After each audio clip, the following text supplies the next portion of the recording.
afternoon sa ating lahat, mga kapatid namin sa ating Panginoon Jesus. Narito na naman po tayo at salamat sa Panginoon na binigyan po tayo ng pagkakataon na tayo po ay makapagsamba at makapakinig ng mga katotohanan ng Diyos na nasa Biblia. At samahan niyo po kami sa ating pong online worship service. At nawa po ipagpalain po kayo ng Panginoon saan man po kayo naroroon at anuman pong oras ninyo napapanood po itong ating live. At para po sa ating pasimula, tayo po ay pangunahan ni kapatid na Brenda, Sister Brenda. Pangunahan niyo po kami sa prayer. Tayo sa masamang manalangin. Manaming Diyos na mga pangyarihan ka po sa lahat. Pinapuri ka po namin at pinapasalamatan ka po namin muli. Iniingatan po kami sa isang linggo na manadaan at binigyan na naman po kami ng pagkakataon makapagsama-sama at makapag-aral ng mga salita mo, Lord. Ikaw na, Lord, ang aming mabigyan ng kagalakan sa mga oras na ito at masamba namin ang iyong pangalan, Lord God. Salamat sa patuloy mong paggamit sa kapatid namin si Brother Ephraim sa mga gawain ganit tulad nito, Lord God. Nawa, Lord, ay pakilinisan mo ang puso't isipan namin upang sa ganun makapag-focus kami sa pakikinig at pag-aaral ng iyong mga salita.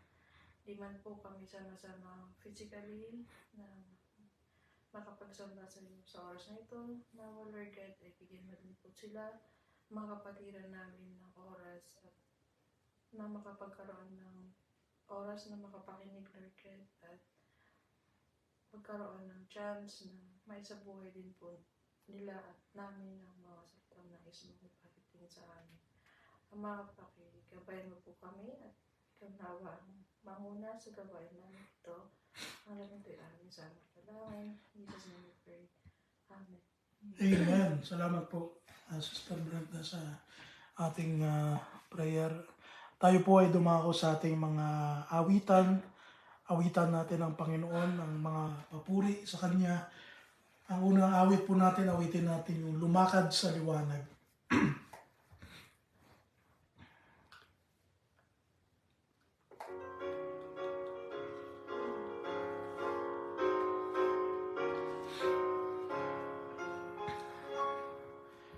Piliting sundan ang hakbang ni Jesus, ulitin kanyang mga utos. Hubugin puso natin at loob, laking kagalakan ay isabog. O anong pagkaganda na'y tumalima sa liwanag niya, ay lumakad ka. O anong pagkaganda noong tumalima, purihin siya. Huwag tayong tumigil sa pagsunod ng sa tukso ay hindi mahulog. Lalong malakas ang bisig ni Jesus, siyang magliligtas sa ating lubos. O anong pagkaganda na'y tumalibang sa liwanag niya, ay lumakad ka. O anong pagkaganda noong tumalibang, purihin siya. Magsilakad tayo ayon sa utos at dinilig mong sa dakong likod. Ang ating titingnan habang ni Jesus, siya'y papurihan nating lubos. O anong pagkaganda noong tumalima sa liwanag niya, ay lumakad ka. O anong pagkaganda noong tumalima, purihin siya. Tayo'y lumakad sa liwanag niya, ilaw na susundan tuwing na, ilaw na tanglaw sa ating nang sakitin natin yung gloria.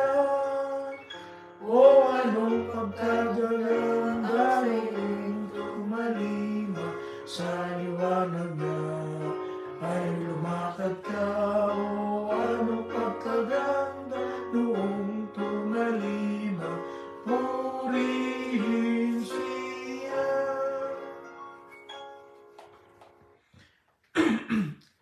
Sunod natin ang matamis na dalangin.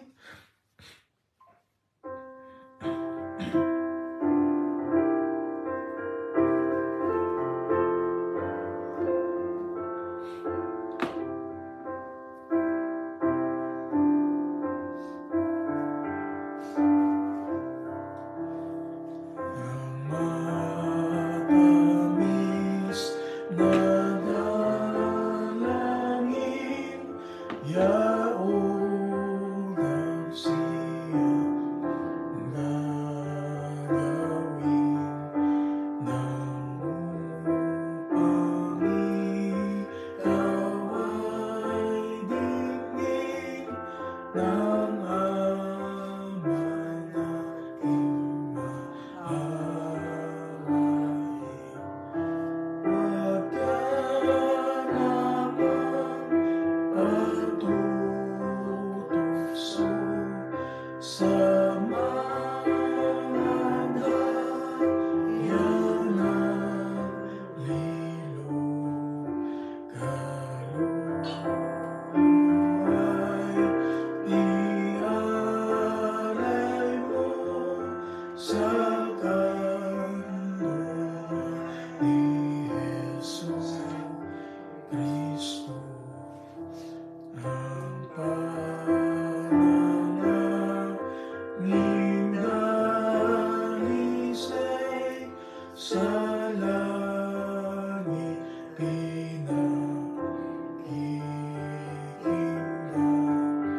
ng Diyos sa katotohanan, biyaya at ibinibigay.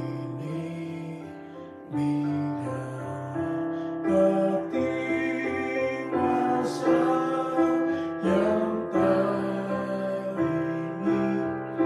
kay Jesus na ipinalit, dahil sa kanyang pag-ibig ako ay naligtas sa sakit.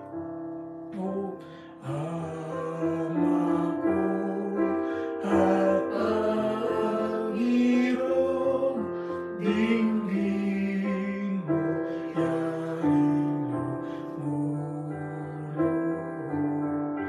O Kristo ko, manang ako sa gipit na kong nalulunod. Espiritu,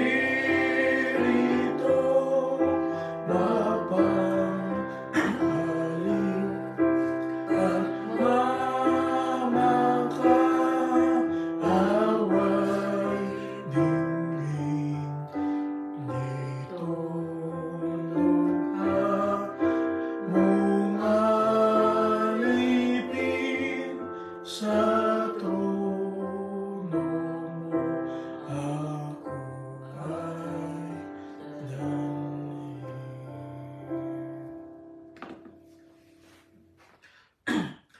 Para po sa ating last song, awitin natin ang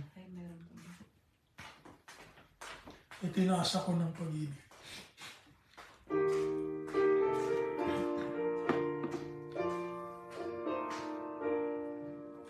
Sa aking kinalalagyan, dagat ng kasamaan, halos di na makuhang umahon sa pangpang. Ngunit ang Panginoon sa aking pagtaboy ay siyang lumingon at hinapon, itinaas ng pag-ibig, nang wala nang sumagit, tinangkilik, itinaas ng pag-ibig, nang wala nang sumagit, tinangkilik. Puso ko'y ihahandog sa kanyang alindog, buhay ipasasakop hanggang sa malagot. Sa pag-ibig ng tunay, kaluluwa ko'y alay, paglilingkod ay lahat kailanman, itinaas ng pag-ibig, nang wala nang sumagit, tinangkilik,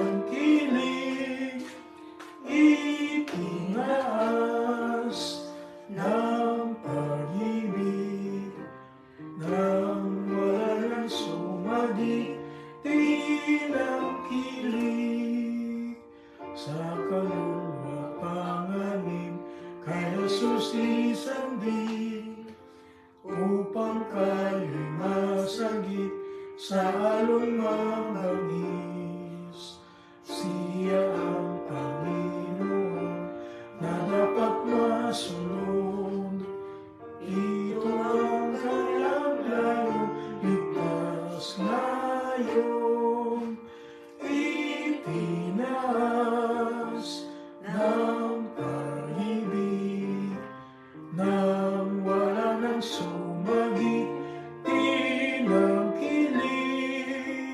itinaas ng pag-ibig, nang wala nang sumagit, tinangkilik. Amen. Purihin ang Panginoon sa mga awit po na ating inawit sa Kanya. At tayo po ay dumako sa ating special number. Sister Letty. Kala ko Sister Letty ang special number. Di pala. And dako na po tayo sa ating message. At kung tayo po ay may mga Biblia sa ating mga sarili, ay ihanda po natin iyan at tayo po sama-samang mag-aral ng salita ng Panginoon at unawain po natin ang kanyang nakalooban sa buhay natin, ang kanyang nais. At huwag po natin tingnan yung nagsasalita, kundi po yung sinasabi po ng salita ng Panginoon. Yung pang sa gayon ay lalo po tayong makapag-focus, lalo nating maunawaan yung ating pong pag-uusapan ngayong hapon po na ito. At sa ang mga oras po na ito, ang ating pag-uusapan ay mayroong kaugnayan sa kasalanan. Ayan. Kasi po, napakaraming churches sa panahon ngayon na hindi nagtuturo ng patungkol sa kasalanan. Bakit? Bakit hindi sila nagtuturo? Kasi lalo na po yung mga big churches, yung mga nagtuturo ng prosperity gospel, hindi nila itinuturo po ang kasalanan sa loob ng church. Unang-una, dahil natatakot po silang mawalan ng member sa loob ng church, syempre ba naman, kung ikaw magtuturo ng kasalanan, ng mga against, sa mga ginagawa ng mga tao, malamang sa malamang, merong mga tao sa loob ng church na aalis sa church. May mga tao na ayaw ng mga ganong katuruan, so may tendency na hindi na sila mag-attend. Kaya, mga kapatid, ito po yung reminder sa atin na maalala natin kung Ano po yung ating kalalagyan na dahil po sa kalalagyan yun? At ano yung kalalagyan na yun? Tayo po ay makasalanan. That is the fact. That is the reality of life. Ano po? Ayan, nawala yung aking live. Nag-reconnect. 23 yan. 23. At ito po, nasa Biblia po ito. Ano? 23. Ang sabi sa Roma 3:23. Kasi Data. Ayan, medyo nawawala ang ating live po pero tingnan natin kung okay na. Ayan, ulitin ko po yung talata. Ang talata po natin ay sa Roma 3:23. Ang sabi, sapagkat ang lahat ay nangagkasala nga at hindi nangakaabot sa kaluwalhatian ng Diyos. Meron kasi pong standard ang Diyos. Meron po siyang standard. Din ang Diyos, hindi po siya pwedeng maging Diyos kapag wala siyang standard. At ang standard na yun po yung nagsasabi sa atin kung ano yung dapat nating gawin. Ano yung dapat natin na iabutin. Ano? Sa lahat ng bagay, merong standard. Tama po ba? Sa trabaho, meron tayong standard. May tinatawag na SOP. Standard of Procedure. Kahit anong trabaho mo, meron kang standard na dapat gawin. Sa lahat ng pagkakataon, merong standard. Merong dapat na sundin na pattern na kung saan para maging organized, para maging maayos ang mga ginagawa o ang buhay mismo, dapat po natin gawin at dapat natin sundin yun. Pero, yun nga, ang sabi ni Pablo sa mga taga-Roma, lahat hindi nakaabot doon sa standard na yun. Hindi nakaabot eh. Kaya wala tayong ipagmamalaki sa Panginoon dahil lahat, kung tao ka, ibig sabihin, makasalanan ka. Kasi maraming tao, denial sila sa ganito. Wala naman akong ginawang masama, bakit ako naging makasalanan? Tanda natin, ang kasalanan na ipasa ni Adan sa mundo. Ayon sa Biblia, na ipasa ito sa atin. Kaya yung kasalanan, lumaganap sa sanlibutan. Tanda natin yon, yung naipasa at naimana, hindi po natin namamana ang kasalanan. Ulitin ko lang po yan kasi meron na tayong sermon patungkol doon. Kaya kung gusto nyo pong pag-aralan yan, balikan nyo na lang po yung ating live doon. Pero ang katunayan, lahat po ng tao makasalanan. Ang topic natin ngayong hapon, pag-uusapan po natin yung dalawang uri ng kasalanan. Sa Biblia, meron pong tinatawag na dalawang meaning ng kasalanan. Ang unang kasalanan ay matatagpuan natin sa Santiago 4:17. Anong sabi rito? Sa nakakaalam nga ng paggawa ng mabuti at hindi ginagawa, ito'y kasalanan sa kanya. Sa mga gumagawa at alam ng mabuti na dapat gawin, pero hindi niya ginagawa. Sabi ni Santiago, kasalanan yon. Mamaya, magbibigay tayo ng mga example niyan. Yung number 2, sa unang Juan, sa 3:4, ang sabi rito ni Juan, ang sinumang gumagawa ng kasalanan ay sumasalangsang din naman sa kautusan. At ang kasalanan, ano daw ang definition ni John, ni Apostle John sa kasalanan? Ang kasalanan ay ang pagsalangsang sa kautusan. Ano yung mababaw na Tagalog ng pagsalangsang? hindi pagsunod. Hindi pagsunod. Ayan. Pagsalangsang o kinukontra mo yung kautusan. Ayan. Kung ano yung sinabi ng Panginoon, ay hindi, ayaw kong gawin yun. Mas gusto ko yung gawin yung mga gusto ko. Yun yung ikalawang meaning ng kasalanan sa Biblia. Yung pagsalangsang. Kanina, yung alam mo na mabuti pero hindi mo ginawa, kasalanan yun, sabi ni Santiago. Kay Juan naman, ang sabi niya, yung mga pagsalangsang mo, yung ayaw mong gawin, yung salita ng Panginoon, yung ayaw mong gawin yung mga gusto ng Panginoon, kasalanan yun. In other words, ang tinatawag po na ito ay yung una, yung sin of omission, at yung ikalawa, yung sin of commission. Ngayon, pag-uusapan natin yan. Katandaan po natin, ang tinuturo natin dito, lagi na sa Bible. Wala tayong itinuturo na haka-haka o gawa-gawa ng tao o kung ano man, kundi base lagi sa Biblia. Kasi ito po yung itinuro sa atin ng mga apostol, ng mga unang Kristiyano, na tayo po ay huwag magdagdag, huwag magbawas. Diba? Sa unang Korinto 4, sabi ni Pablo, huwag kayong magsidagdag ng mga itinuturo, ng mga bagay na nakasulat. Pag-usapan muna natin yung sin of omission. Ano ba yung sin of omission?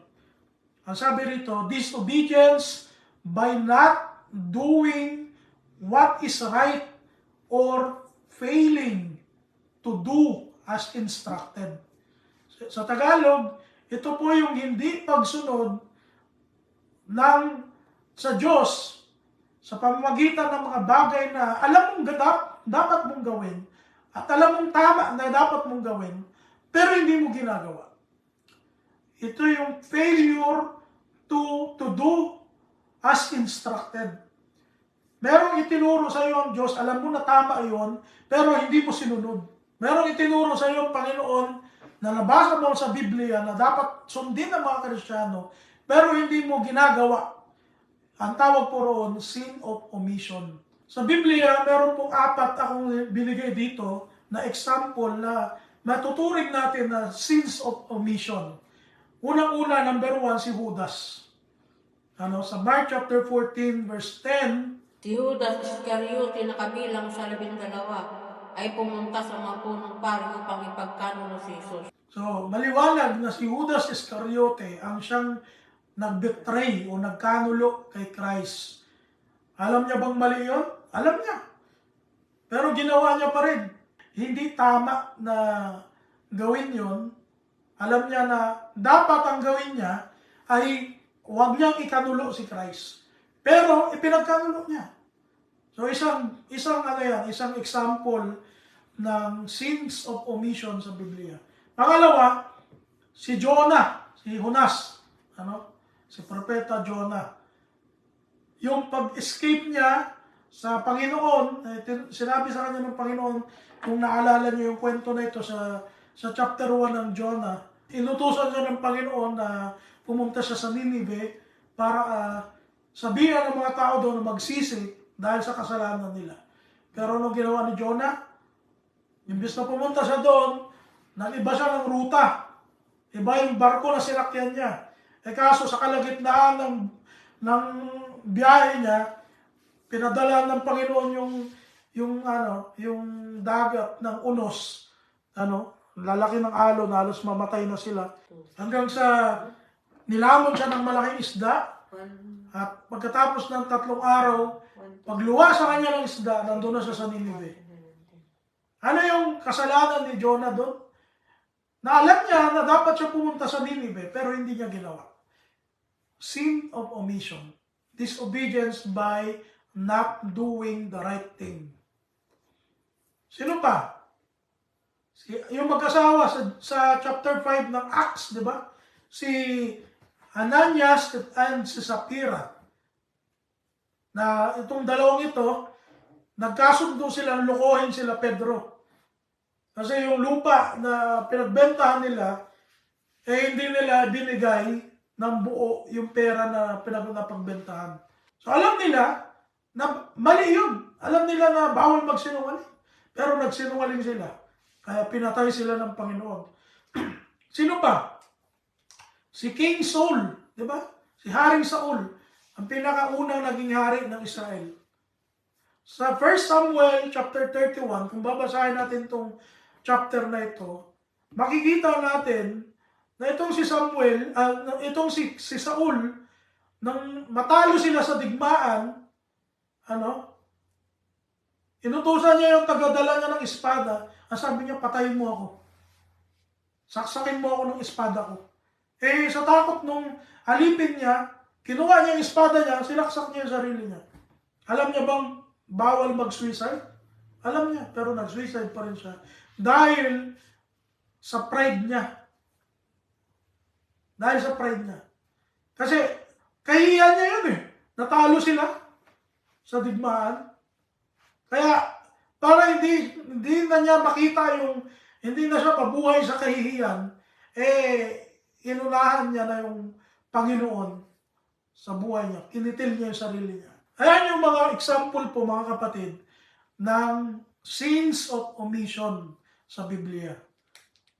Ngayon, pag-usapan natin, ano ba yung sins of omission today?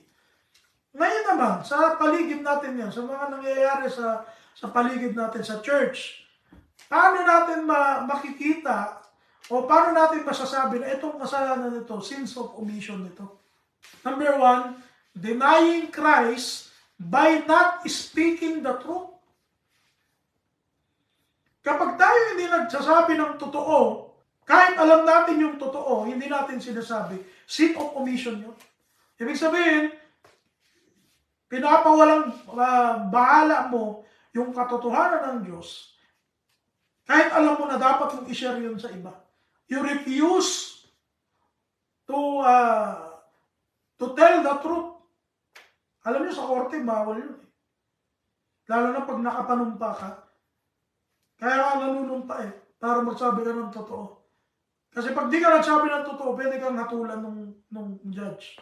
Pwede ka niyang kasuhan. Diba? Nagsisinungaling ka sa loob ng korte. How much more sa pagiging Kristiyano natin, na alam naman natin lahat na ang great judge natin ay walang iba kundi ang Panginoon, na hindi lang nakakatalos ng mga salita natin, kundi ng puso natin. Hindi pa natin sinasabi. Alam na ng Panginoon. Alam na ng Panginoon. Kaya, yung denying Christ by not speaking the truth ay isang sin of omission yan. Pakibasa nga natin, Matthew chapter 10, verse 33. Tatapot sino mang sa aking magkaila sa harap ng mga tao, ay kakaila ko naman siya sa harap ng aking Ama na nasa langit. Ayun. Ang sabi ni Christ, ang sino mang magkaila sa akin, ay ikakaila ko rin siya sa aking Ama na nasa langit. Ang mga pastor, pag binabasa, ang sinasabi lang nila, yung about sa pag hindi ka nag-evangelism, hindi ka sumama sa mga evangelical ministry, hindi ka nagbahay-bahay, hindi ka nag-share sa bus, hindi ka nag-share sa tricycle. Akala nila ganun lang yung ibig sabihin ito? Hindi. Hindi lang ganun ka-limited ang ibig sabihin ni Christ dito. Ang sinasabi dito na ang sinumang magkaila Sa harap ng mga tao. ang pagdi-deny sa Panginoon, hindi lang na nangyayari kapag hindi natin itinuturo ang gospel. Nangyayari din ito kapag ang tao nagtuturo ng gospel pero maling gospel. Naunawa natin? Kapag ang tao ini-stretch niya yung totoo. Kapag ang isang tagapagturo tinitwist niya yung mali, yung salita ng Diyos. Denying Christ din po yun. Bakit? Kasi hindi mo tinuturo yung sinasabi ng Panginoon eh. Anong magiging labas mo nun? Nagiging sinungaling ka. At alam naman natin na ayaw ng Panginoon ng sinungaling.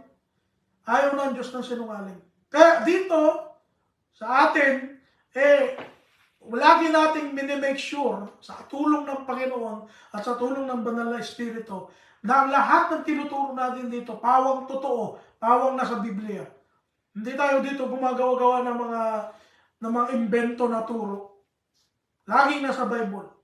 Bakit? Kasi pag ginawa natin yon, we are like denying Christ in our lives. Lagi para natin dinideny ang Panginoon. Number 2, na sin of omission today is following people than following God's word. Ito, marami ito. Naglipa na ito ngayon sa mga iglesia. Na mas sinusunod nila si pastor kaysa yung sinasabi ng Bible. Mas sinusunod nila yung mga church leaders, yung mga church officer, kaysa sa sinasabi ng Bible. Sabi ng Bible, huwag tatayo ang babae sa mangunguna sa iglesia. Hindi. Sabi, ano lang yan? Sa ano lang yan? Sa pagtuturo lang yan. Sinabi ba daw na pagtuturo lang? Every time sa church, ito mga kapatid, pakinggan niyo po ito. Every time na ang babae, whatever aspect of programs sa loob ng church, na nangunguna yung babae, bagamat may mga lalaki sa loob ng church, bawal yun ng Panginoon. Bawal ng Panginoon yun. Huwag natin sabihin, ano lang naman ang ginagawa ko sa leading. Nagli-lead ka pa rin eh.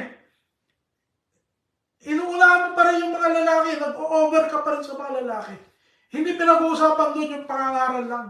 Wala naman sinabi doon, sinasabi ko sa inyo na huwag mangungunang ang babae sa pangangaral. Wala naman ganun eh. Ang sabi ni Pablo, huwag magli-lead ang babae over sa lalaki. Eh ngayon, hindi nasusunod to eh. Tapos pag itinuturo pa natin to, tayo pang masama. Tayo pa yung mali. Tayo pa yung parang gumagawa ng inventong turo. Bagamat nakikita na natin sa Biblia, nababasa natin word by word, pero maraming mga tao, maraming mga church ang hindi makatanggap ng ganitong turo. Bakit? Kasi feeling nila yung mga babae na nababagsak. Hindi natin utos ng Panginoon ito. At merong dahilan, bakit inutos ng Panginoon? Bakit anong dahilan? Kasi sabi ng Panginoon, si Eva ang una nagkasala, kaysa kay Adan, anong magagawa natin dyan? Following people than following God's word. Kanina, pinag-usapan namin ito ni Nanay Letty. Marami kasing mga member sa church, bulag-bulagan sa totoo. Kahit alam na nilang hindi totoo, ginagawa pa rin nila ng dahilan, nagrarason pa rin sila para maging totoo yung hindi totoo. Bakit? So they can follow their pastors, they can follow kung ano man siya sabi ng mga tagapagturo nila. Pero kung titingnan talaga natin sa Bible, wala naman. Wala naman sa Bible. Ang titigas lang talaga ng ulo natin. Kaya ako, pag ako po nagtuturo, lagi kong sinasabihan sa inyo, I always challenge you guys na read your Bible, tell me kung mali ako, kung ano yung sinasabi kong mali, sabihan niyo po ako. Para sa gayon, lahat tayo natututo. Hindi porke na ako nagtuturo, tama na ako lagi. Hindi ganon. Ang tunay na Kristiyano, willing matuto lagi. Hindi yung, ito na ako, ito na yung alam ko, tama na, tapos na. Hindi ganon. Even si Paul, napakatinding pariseyo ni Paul. Alam niyo ba ang pagiging pariseyo nun? Hindi ka basta-basta maging pariseyo. You have to learn the Torah. Alam niyo yung Torah? Yung 5 books of Old Testament. From Genesis to Numbers na yun. Genesis, Exodus, Leviticus, Numbers, Deuteronomy. Yan. Lahat yan dapat almost memorized ng mga pariseyo. Bago ka maging pariseyo. Ganun katindi ang mga pariseyo. At si Paul, before siya naging Kristiyano, isa siyang matinding pariseyo. Sa katunayan, sa dami ng pariseyo yun sa Israel, siya ang inatasan, manguna, para i-persecute yung mga Kristiyano. Ganun siya katindi.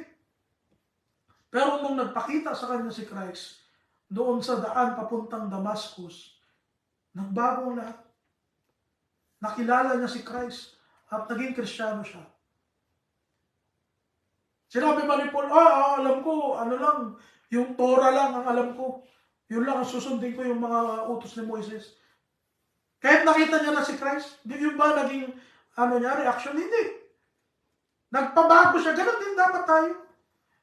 Hindi porke, 30 years na akong Kristiyano, kung ano na lang yung sinabi sa akin ni, pastor, yun na lang. Hindi na nag-research, hindi na nag-improve yung kaalaman sa Bible. Na-stuck ka na lang doon kung ano yung alam mo. Yun ang nakakalungkot sa mga Kristiyano ngayon. Tagapakinig na lang ng tagapakinig. Hindi talaga nag-aaral ng salita ng Lord. Kaya madali silang kumbaga sa hangin madaling maihangin-hangin eh. Madaling matangay-tangay na mga turo eh. Ano ba? Justifying wrongdoings. Ito isang sin of omission to. Alam mo na ang mali, gina-justify mo pa. Sin of omission yun. Bakit? Kasi di ba, babalik tayo doon sa meaning ng sins of omission. Alam mo nang matama, pero hindi mo ginagawa. Yun yung sins of omission. Ngayon, paano natin i-connect yun dito sa pangatlo nating example, yung justifying wrongdoing. Kasi pag sinabing justifying, pinaglalaban mo yung ginawa mong mali, kahit alam mo nang mali. Naintindihan po natin? Maraming ganun tao ngayon eh. Pinagtatanggol nila, gumagawa sila ng paraan para yung mali na ginawa nila, matakpan yun. At eventually, maging parang tama. Maraming ganun eh. Maraming ganun sa church. Maraming ganun ngayon. Kaya, ito po isang eye-opener sa atin sa oras na ito. Na kung saan pinapaalala sa atin ng Panginoon na ang mali, hindi pwede, kahit kailan ang mali, hindi naging tama. Tingnan na natin sa Proverbs 17, verse 15. Pakibasa niyo ano. Siya na umaaring ganap sa masama at siya na nagpaparusa sa matuwid. Kapwa sila kasuklap-suklap sa Panginoon. Kasukulam-sukulam pala ito sa Panginoon eh. Yung pag gina-justify mo yung mali, tapos yung tama, minamali mo, kasukulam-sukulam sa Panginoon. Sabi ni Solomon. Yung tama, yung tuloy ang nagiging mali. Oh, di ba?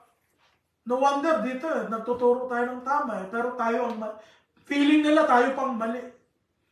Tuloy yung mga tuturo ng wala naman sa Biblia, akala nila yun yung tama. Nakakalungkot. Yun ang nakakalungkot eh. Kaya tayo po mga kapatid, we have to think critically. Ano ibig sabihin dito? Kailangan natin huwag basta-basta maniwala sa mga sabi-sabi. Huwag tayo basta-basta maniniwala sa mga napapakinggan lang natin. Mag-aral po tayo. Walang bayad mag-aral. Lalo na ngayon, lahat na nasa online na, di ba? Nandiyan na lahat ng mga kailangan natin na pag-aaralan. Wala na tayong excuse not to know the truth, not to know the will of God. Kahit nga yung mismong Bible eh. Bible lang, maintindihan mo na eh. Hindi mo na kailangan ng kung ano ng mga material para lalo ma-expand yung knowledge mo about sa Diyos. Biblia lang, sapat na. Ang problema lang natin ngayon, tamad na tamad ang bawat isa sa atin magbasa ng Biblia. Yun ang nakakalungkot. Kaya pag nagkamali, gina-justify natin. At yung tama, imbis na doon tayo mag-side, doon tayo kumampi, lalong hindi tayo doon kumakampi, doon tayo kumakampi sa mali-maling turo. Kasi maganda sa tenga ito magturo eh. Masarap sa tenga ito magturo. Pag tama yung tinuturo, minsan masakit kasi ang tama eh.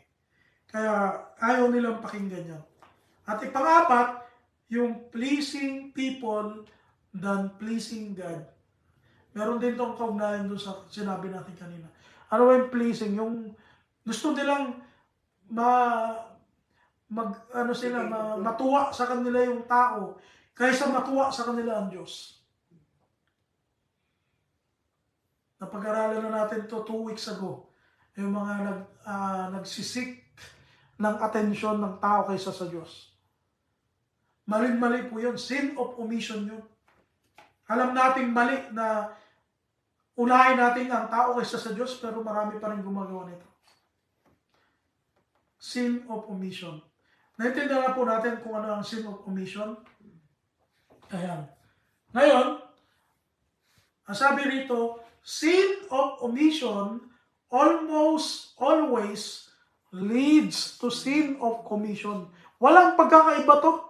I mean, walang kumbaga magka-connect tong dalawang ito. Yung sin of omission at saka yung sin of commission, minsan may mga kasalanan na mga sin of omission na napupunta o eventually kahuli-hulihan napupunta sa pagiging commission. Ano ba yung commission? Ano ba yung sins of commission? Sin of commission is a disobedience by doing sinful acts and things that against God's will. Kung yung kanina, alam mong tama, hindi mo ginagawa, kasalanan yun. Ito namang sins of commission, alam mo nang mali, ginagawa mo pa rin. Naintindihan natin po? Alam mo nang mali, alam mo nang bawal sa Panginoon, pero ginagawa mo pa rin. Sin of commission ang tawag nun. Halimbawa, alam mo nang bawal magnakaw, nagnanakaw ka pa rin. Sin of commission yun. Alam mo nang bawal manirang puri sa kapwa, pero ginagawa mo pa rin. Sin of commission yun. Kinukumit mo yung sarili mo magkasala. Nagkukumit ka ng kasalanan. Ang tawag doon, sin of commission. Ang pagsisinungaling. Sin of commission. Ngayon, sa Biblia, ano yung mga kasalanan na under ng sin of commission? Number 1, yung kay Adam and Eve na mababasa natin sa Genesis chapter 2 verse 16 hanggang 17. Kaya ito, alam naman natin na pinagbabawal sa kanila na kumain ng bungang kahoy na nakakaalam ng mabuti at masama. Pero ginawa pa rin nila. That was a sin of commission. Commission. Ano po? Hindi omission. Commission.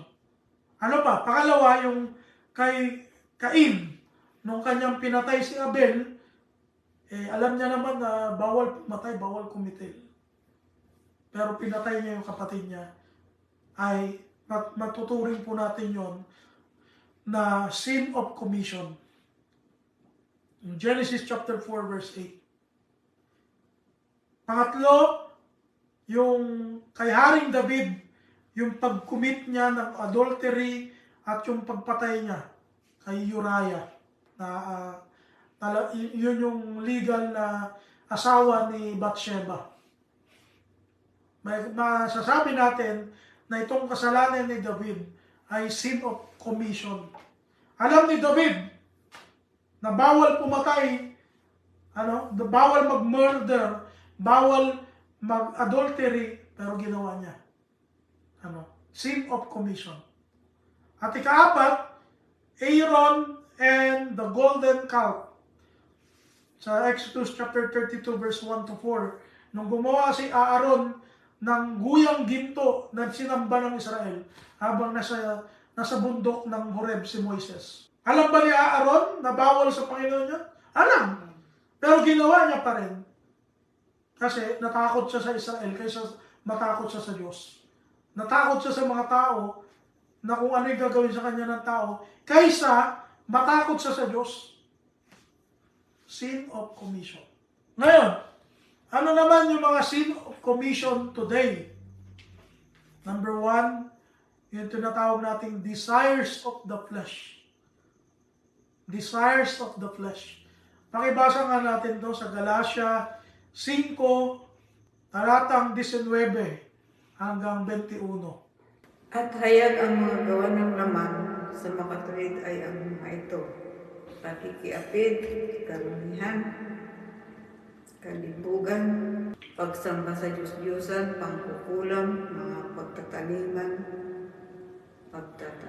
mga pagtatalo, mga paninibugpo, mga pagkakaalitan, mga pagkampi-kampi, mga pagkabahagi, mga hidwang pananampalataya, mga kapanaghilian, mga paglalasing, mga kalayawan, at mga katulad nito. Tungkol sa mga bagay na ito ay aking ipinagpapaunang ipaalala sa inyo tulad sa aking pagpapaalala ng una sa inyo na ang mga nagsisigawa ng gayon mga bagay ay hindi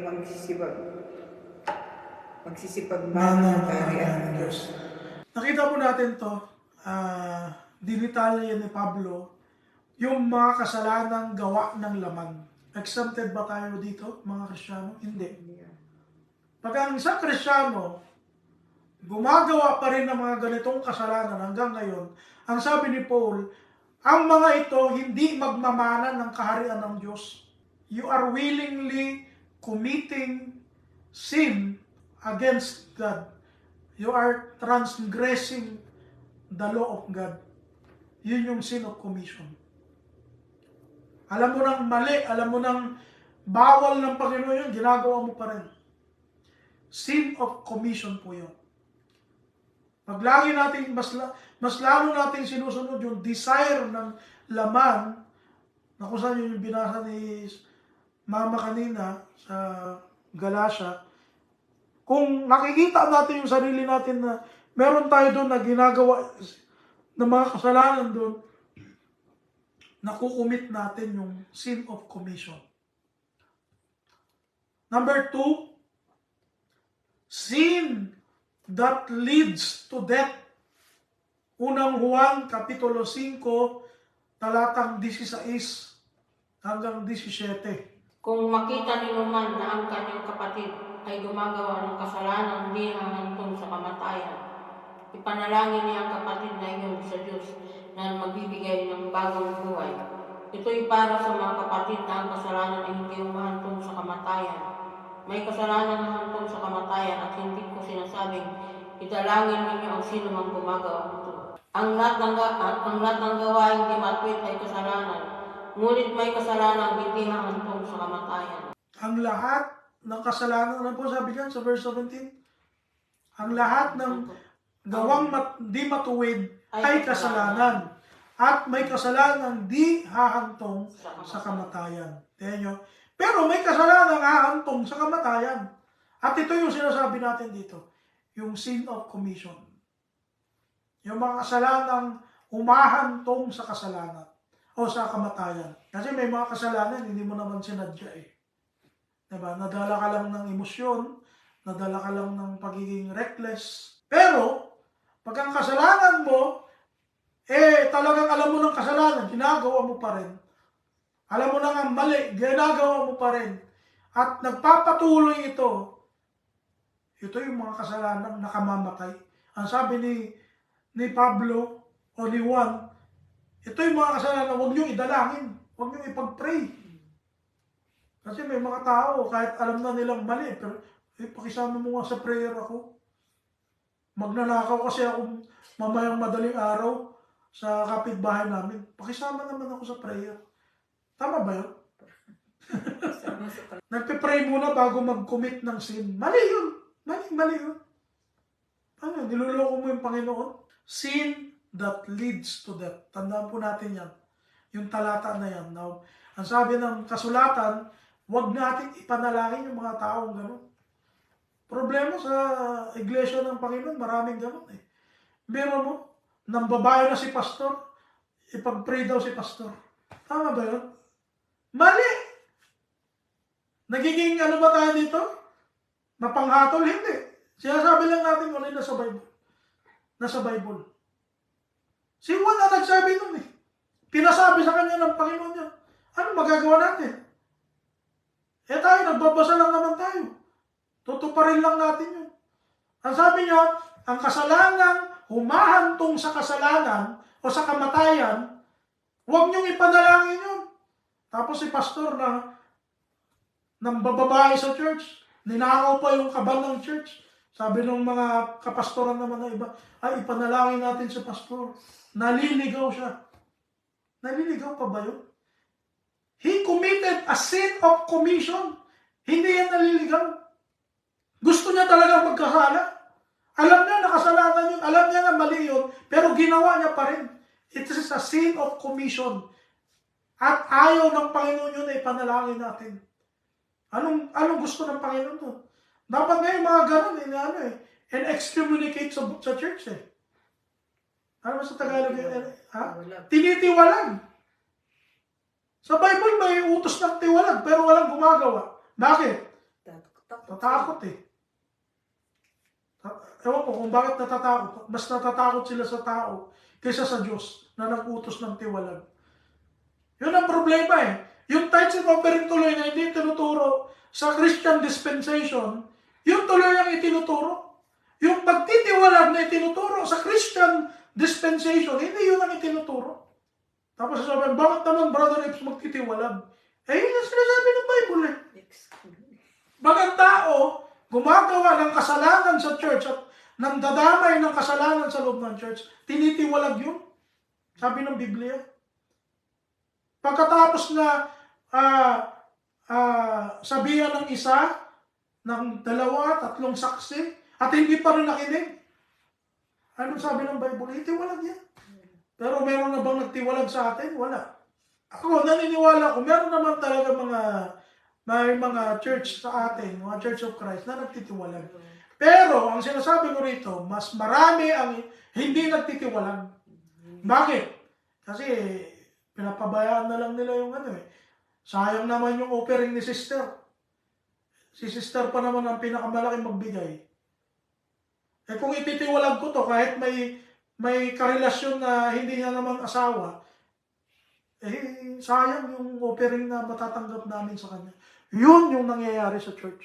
Ang iglesia po ay tinawag ng Panginoon para maging matuwid sa harapan ng Panginoon. Kaya iingatan natin ang iglesia dahil ito po yung utos ng Panginoon. Ngayon, doon sa mga naitiwalag at gustong manumbalik, kailangan nilang patunayan sa sarili nila bago sila bumalik sa kawan ng Diyos. Kasi hindi naman tayo parang nagpapautok-utok lang, 'di ba? Kasi kung ganon, nasaan yung disiplina ng Diyos? Bakit ba natin itiniwalag? Tapos babalik din naman pala. Pero kung nakikita natin na nagbago talaga yung buhay niya, tinanggal niya yung, meron siyang karelasyon na hindi niya naman asawa. Pero dahil na-realize niya na mali talaga itong ginagawa ko. Anong ibig sabihin dito? We can give them second chances. Wala tayo sa kalalagyan ng Panginoon para hindi natin siya bigyan ng pagkakataon. Pero, yun nga sinasabi natin, para ingatan yung kawan ng Diyos, yung church na hindi mahawa doon sa tao na yon, meron yung tao na natiwalag, kailangan niyang patunayan na karapat-dapat siya bumalik sa church. Pero pag hindi niya napatunayan yun, hindi siya pwedeng bumalik sa church. Halimbawa, yung mga nagbibisyo, yung mga matitindi talaga sa mga bisyo, dapat hindi pinapatayo yan sa church. Diba? Yung umiinom ng alak, nagsisigarilyo, nagda-drugs, kung ano-anong mga vices na ginagawa sa buhay, dapat hindi yan pinapatayo sa loob ng church. Sa katunayan, dapat nga hindi yan tinatanggap sa loob ng church. Pero bakit hanggang ngayon, may mga elder pa, pagkat nandun pa sa gilid ng chapel, nag-church, nag-UOC. Pagkatapos ng communion pa, huwag niyo sabihin hindi totoo. Ako mismo, napatunayan ko to sa sarili ko. Doon nung pumunta ako doon sa Mindoro. Isang church doon. Pagkatapos ng communion, kasi punong-puno May mga Amerikano kaming kasama nun Ayan, mga missionary na mga puti kasama ko noon. Ang daming tao, syempre. Kaya yung chapel na yun doon, punong-puno. Yung elder doon, pagkatapos ng communion, pagkatapos na magbasa ng talata para sa communion, andun, lumabas. Nagyoyosi, sabi ko, pambira. Ano nangyari dito? Yun yung sinasabi natin. Hindi nila kayang itiwalag kasi elder yun Mali ba tayo dahil itinuturo natin yung pagtitiwalag? Hindi. Ang mali, yung mga ginagawa natin sa church, na wala naman sa Bible, yun ang mali. Ikatlo, uri ng, o example ng sin of commission na nangyayari sa panahon natin ngayon. Number 3, ito po yung tinatawag na, ito yung sinasabi na, Christians deliberately sins. O, di parang kanina din ang sinasabi natin. Ito yung mga Kristiyano na gumagawa ng kasalanan. Ano ba sa Tagalog yung deliberately? Pakibasa nga natin. Parang sinasadya nila. Yun ang ibig sabihin ng deliberately. Hebrews chapter 10, verse 26. Matapos nating malaman at tanggapin ang katotohanan at magpatuloy pa rin tayo sa pagkakasala, wala nang handog na nangyayari pa para sa ikipagpapatawad ng ating mga kasalanan. Ayun. So, hindi lang sinasadya, nagpapatuloy pa. Yun yung keyword dyan, nagpapatuloy.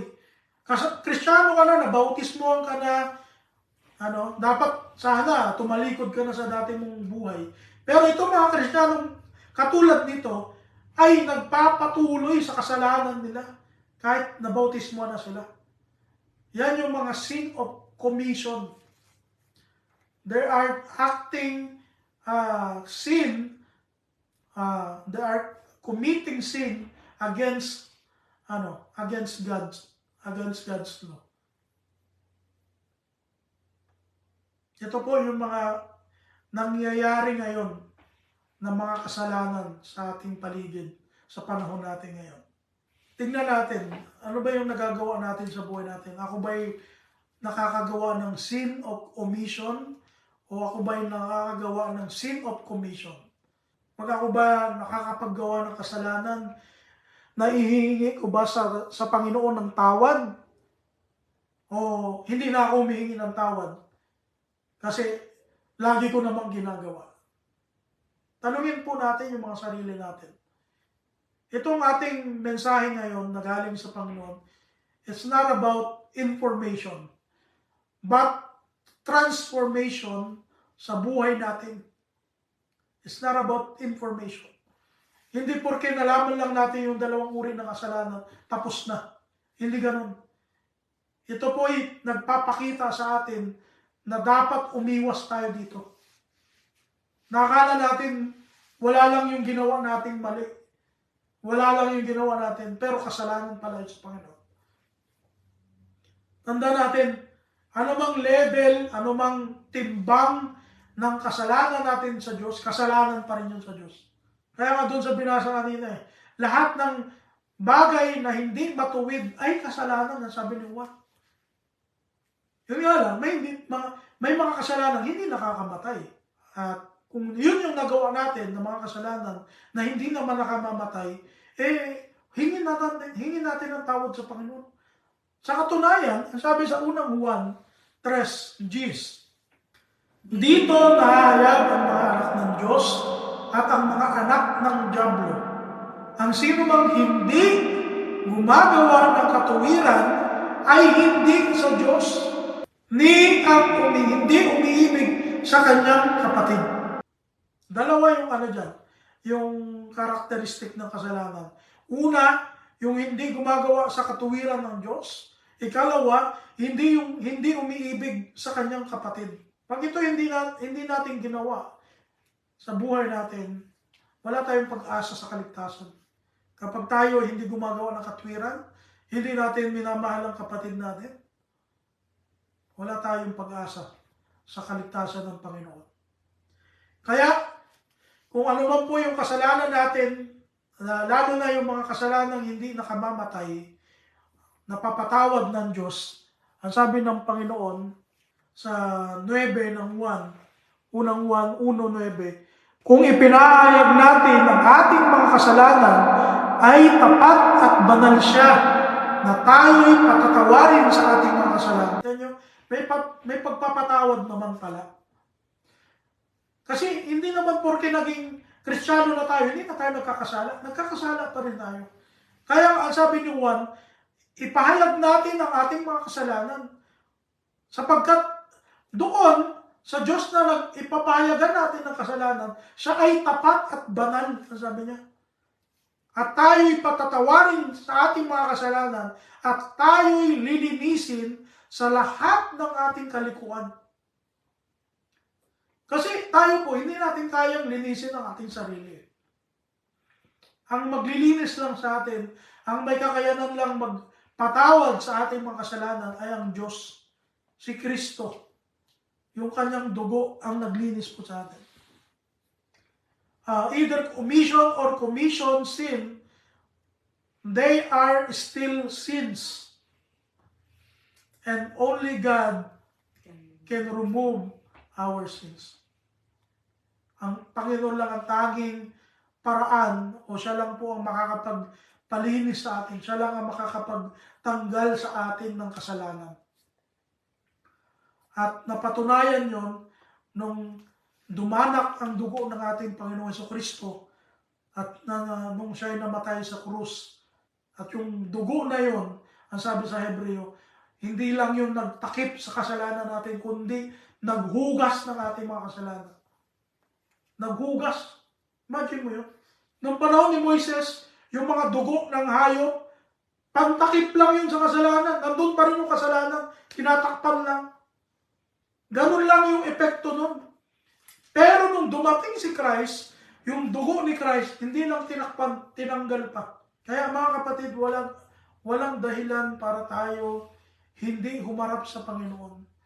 Walang dahilan kung bakit huwag tayong mag-confess sa Lord. Siya nga nag-uutos sa atin. Let us confess our sins to Him.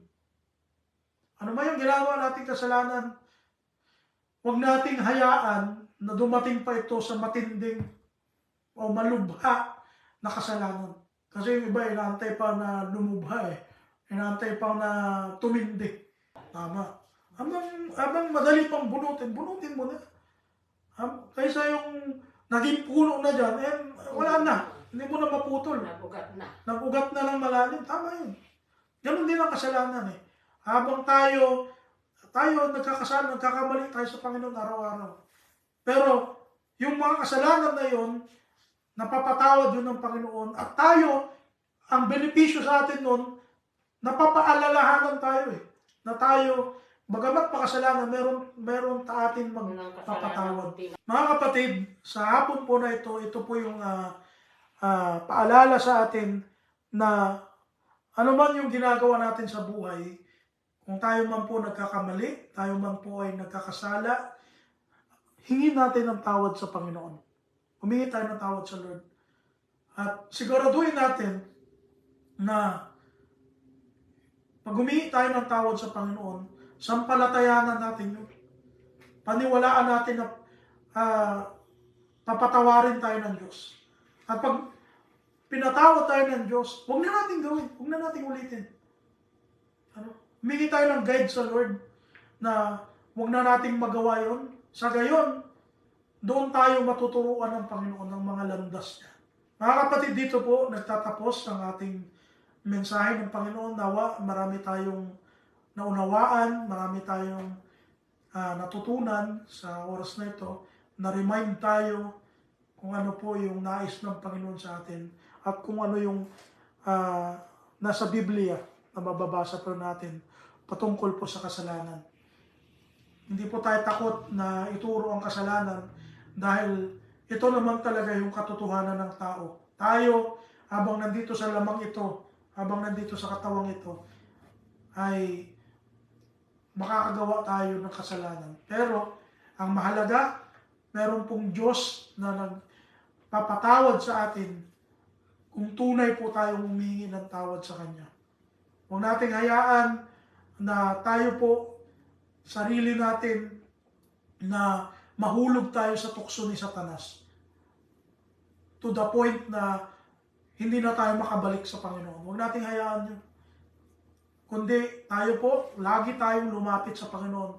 Kahit makagawa tayo ng kasalanan, choose to follow God pa rin.